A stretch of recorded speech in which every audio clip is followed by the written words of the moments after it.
Show में आपका स्वागत है। आज हमारे पास एक कमाल की कानूनी कहानी है, बिल्कुल किसी क्राइम थ्रिलर जैसी। सोचिए, एक सरकारी क्लर्क है जिस पर रिश्वत लेने का आरोप है। भ्रष्टाचार निरोधक ब्यूरो यानी एसीबी एक जाल बिछाती है, उसे रंगे हाथों पकड़ती है, वो भी पाउडर लगे नोटों के साथ। केस निचली अदालत में जाता है और उसे सजा भी हो जाती है। मतलब बिल्कुल ओपन एंड शट केस लगता है ना? बिल्कुल, पहली नजर में तो यही लगता है। लेकिन फिर मामला हाईकोर्ट पहुंचता है और आरोपी बरी हो जाता है। तो आज का हमारा मिशन एक जासूस की तरह सोचना है। हमें ये पता लगाना है कि अभियोजन पक्ष की इस मजबूत दिख रही कहानी में वो कौन सी 3 बड़ी दरारें थीं जिन्होंने पूरे केस को ही गिरा दिया। बिल्कुल, और ये मामला हमें एक बहुत बड़ा सबक भी सिखाता है। हमारी फिल्मों में या आम सोच में रंगे हाथों पकड़ना ही सबसे बड़ा सबूत माना जाता है, लेकिन कानून की दुनिया इससे कहीं ज्यादा पेचीदा है। ये केस दिखाता है कि कैसे एक मजबूत दिखने वाला केस भी छोटी छोटी गलतियां और प्रक्रिया की अनदेखी की वजह से ढह सकता है। तो चलिए इस केस की फाइल खोलते हैं। कहानी शुरू होती है शिकायतकर्ता संतोष रामराव कुटे से। उनके पिता सिंचाई विभाग से रिटायर हुए थे और उनका एक एलटीसी बिल, मतलब यात्रा रियायत बिल, काफी समय से अटका हुआ था। जी। आरोप ये था कि विभाग का जो क्लर्क था जगन गवई, वो इस बिल को पास कराने के नाम पर पैसे मांग रहा था। हाँ, शिकायत के मुताबिक पहले 300 रुपए लिए गए, फिर 100 रुपए, लेकिन बिल फिर भी पास नहीं हुआ। जब क्लर्क ने कथित तौर पर 200 रुपए और मांगे तो शिकायतकर्ता का सब्र एक तरह से टूट गया और वो सीधे एसीबी के पास पहुंच गए। जी। और यहीं से जाल बिछाने की तैयारी शुरू हुई। एसीबी ने शिकायतकर्ता को एंथ्रासीन पाउडर लगे हुए 100 रुपए के 2 नोट दिए। हाँ, और योजना ये थी कि जैसे ही शिकायतकर्ता ये पैसे क्लर्क को देगा और एक तय इशारा करेगा, टीम छापा मारेगी। और हुआ भी ठीक वैसा ही। हाँ, योजना पूरी तरह कामयाब रही। एसीबी की टीम ने जगन गवाई को पकड़ा और उसकी जेब से वही पाउडर लगे नोट बरामद भी हुए। जब उसके हाथों को अल्ट्रावायलेट लाइट में देखा गया तो उन पर भी पाउडर के निशान थे। तो पहली नजर में तो लगता है कि अब तो बचने को कोई रास्ता ही नहीं है। सबूत तो चीख चीख कर कह रहे थे कि पैसे लिए गए हैं। सही बात है। पाउडर लगे नोट, जेब से बरामदगी, सुनकर लगता है कि सजा तो पक्की है। लेकिन यहीं पर कहानी में पहला ट्विस्ट आता है और वो जुड़ा है एक बहुत ही बुनियादी सवाल से। क्या रिश्वत सच में मांगी गई थी? और यही अभियोजन पक्ष की केस की पहली और सबसे बड़ी दरार थी। देखिए, भ्रष्टाचार निरोधक कानून के तहत मांग का सबूत साइन क्वा नॉन है। साइन क्वा नॉन, इसका क्या मतलब हुआ? मतलब ये एक ऐसी अनिवार्य शर्त है जिसके बिना केस बन ही नहीं सकता। इसे ऐसे समझिए कि अगर भ्रष्टाचार का केस एक इमारत है तो मांग का सबूत उसकी नींव है। अच्छा। अगर नींव ही गायब है तो आप कितनी भी मजबूत दीवारें खड़ी कर दें, जैसे पैसों की बरामद किया गवाह, इमारत गिर ही जाएगी। तो इस मामले में मांग की नींव इतनी कमजोर क्यों थी? कई वजहें थी। पहली, जो 300 और 100 रुपए की पुरानी मांगों की बात थी, उसका शिकायतकर्ता के कहने के अलावा कोई और सबूत था ही नहीं। कोई दूसरा गवाह नहीं, कोई रिकॉर्डिंग, कुछ नहीं। दूसरी बात, जो 200 रुपए की आखिरी मांग फोन पर की गई थी, जांच अधिकारी ने उस कॉल को वेरीफाई करने की जहमत ही नहीं उठाई। कोई कॉल रिकॉर्ड नहीं निकाले गए। मतलब ये सब सिर्फ एक व्यक्ति के कहने पर आधारित था। बिल्कुल। और सबसे बड़ी बात, खुद शिकायतकर्ता, जिसे हम कानूनी भाषा में PW1 कहते हैं, प्रोसिक्यूशन का पहला गवाह, हाँ, उसके अपने बयान ही लड़खड़ा गए। वो अपनी लिखित शिकायत और बाद में कोर्ट में दी गई गवाही में इस बात पर टिक नहीं सका कि आखिरी बार पैसे की मांग ऑफिस में हुई थी या पास की एक चाय की दुकान पर। अरे ये तो एक बहुत बड़ा विरोधाभास है। बिल्कुल। और कहानी को और दिलचस्प बनाने के लिए इस पूरे घटनाक्रम का एक और चश्मदीद गवाह भी था, है ना? वो शैडो विटनेस।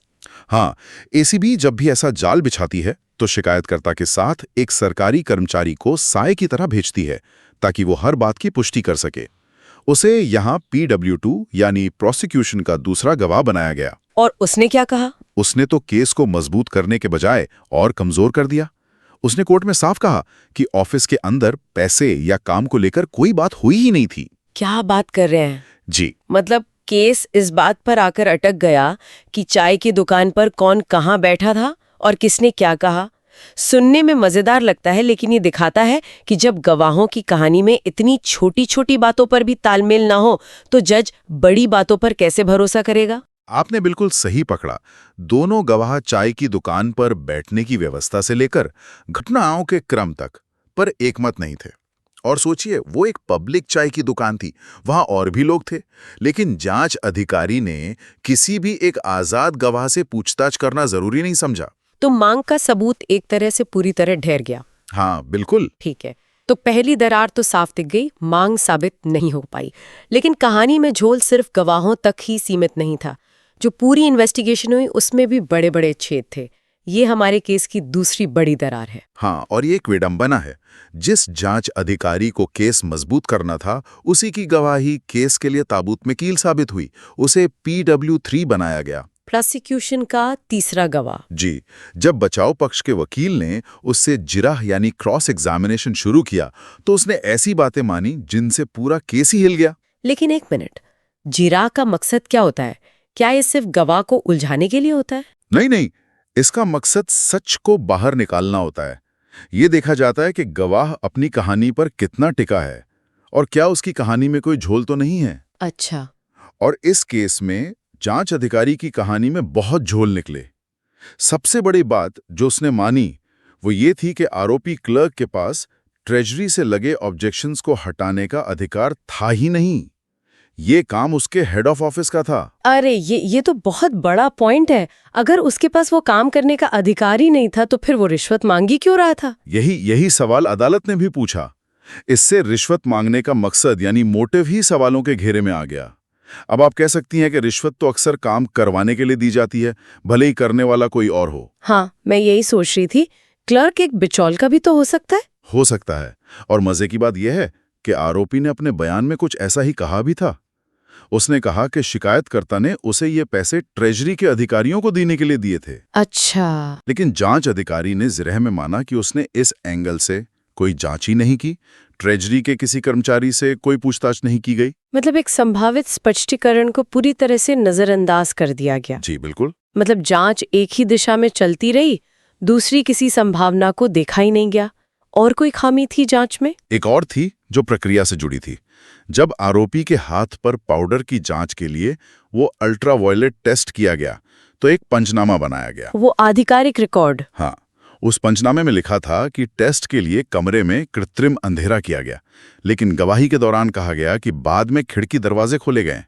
ये सुनने में छोटी सी बात लगती है, पर यह दिखाती है कि प्रक्रिया का पालन ठीक से नहीं किया गया, जिससे फोरेंसिक सबूत की विश्वसनीयता पर भी सवाल उठते हैं। तो गवाहों के बाद अब जांच भी भरोसे के लायक नहीं रही। ये तो केस की दूसरी बड़ी दरार हो गई।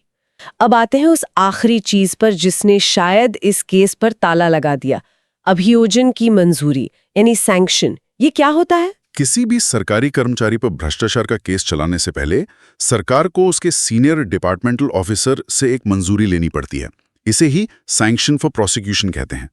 ये सिर्फ एक कागजी फॉर्मेलिटी नहीं है, इसका एक बहुत बड़ा मकसद है सरकारी कर्मचारियों को झूठे और परेशान करने वाले केसों से बचाना। तो इसका मतलब ये है कि अधिकारी को सिर्फ दस्तखत नहीं करने होते, उसे अपना दिमाग भी लगाना होता है। बिल्कुल। कानून कहता है कि मंजूरी देने वाले अधिकारी को अपने सामने रखे गए सारे सबूत, बयानों और तथ्यों को ध्यान से पढ़ना और समझना होगा।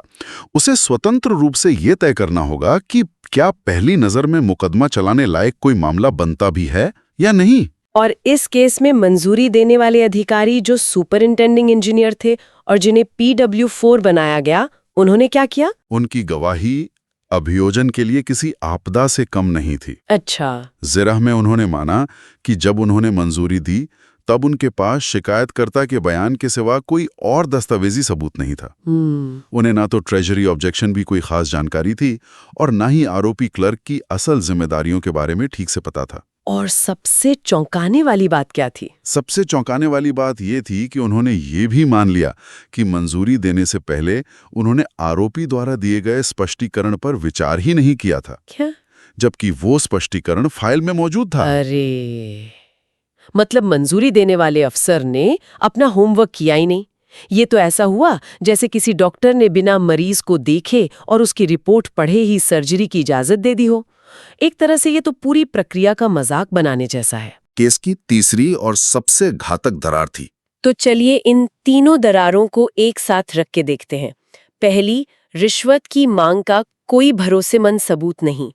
जी। दूसरी, जांच में गंभीर खामियां और एक तरफा रवैया। और तीसरी, मुकदमा चलाने की मंजूरी ही अवैध थी। इन्हीं सब वजहों से हाई कोर्ट ने सुप्रीम कोर्ट के पुराने फैसलों का हवाला दिया, जैसे एन विजय कुमार बनाम तमिलनाडु राज्य का मामला। इन फैसलों में यह सिद्धांत साफ तौर पर स्थापित है कि भ्रष्टाचार के मामलों में सिर्फ पैसे की बरामदगी किसी को दोषी ठहराने के लिए काफी नहीं है। अच्छा। अभियोजन पक्ष को मांग और उस मांग के बाद स्वैच्छिक स्वीकृति यानी अपनी मर्जी से पैसे लेना, इन दोनों बातों को हर तरह के शक से परे साबित करना होगा। तो अंत में अदालत इस नतीजे पर पहुंची कि अभियोजन पक्ष अपना मामला शक से परे साबित करने में बुरी तरह नाकाम रहा। इसीलिए जगन गवाई को सभी आरोपों से बरी कर दिया गया और निचली अदालत का फैसला पलट दिया गया। बिल्कुल। वाकई इस मामले से पता चलता है कि न्याय की प्रक्रिया कितनी बारीक और परत दर परत होती है। जो केस सतह पर बिल्कुल सीधा साधा दिखता है, उसकी गहराइयों में सबूतों और प्रक्रियाओं की कितनी उलझनें हो सकती हैं। और ये फैसला उस सुनहरे सिद्धांत को भी पुष्ट करता है कि आपराधिक न्याय प्रणाली में शक का फायदा हमेशा आरोपी को मिलता है। अभियोजन पक्ष की कहानी में एक भी कमजोर कड़ी, चाहे वो गवाह हो, जांच हो या प्रक्रियात्मक मंजूरी, पूरे मामले की इमारत को गिरा सकती है। और ये हमारे लिए एक विचारणीय प्रश्न छोड़ जाता है। भ्रष्टाचार एक बहुत बड़ी समस्या है, इसमें कोई शक नहीं, लेकिन उससे लड़ने की प्रक्रिया में हम सबूतों की मजबूती और प्रक्रिया की निष्पक्षता के बीच सही संतुलन कैसे बना सकते हैं ताकि दोषी बच ना पाए और कोई निर्दोष फंसे भी नहीं।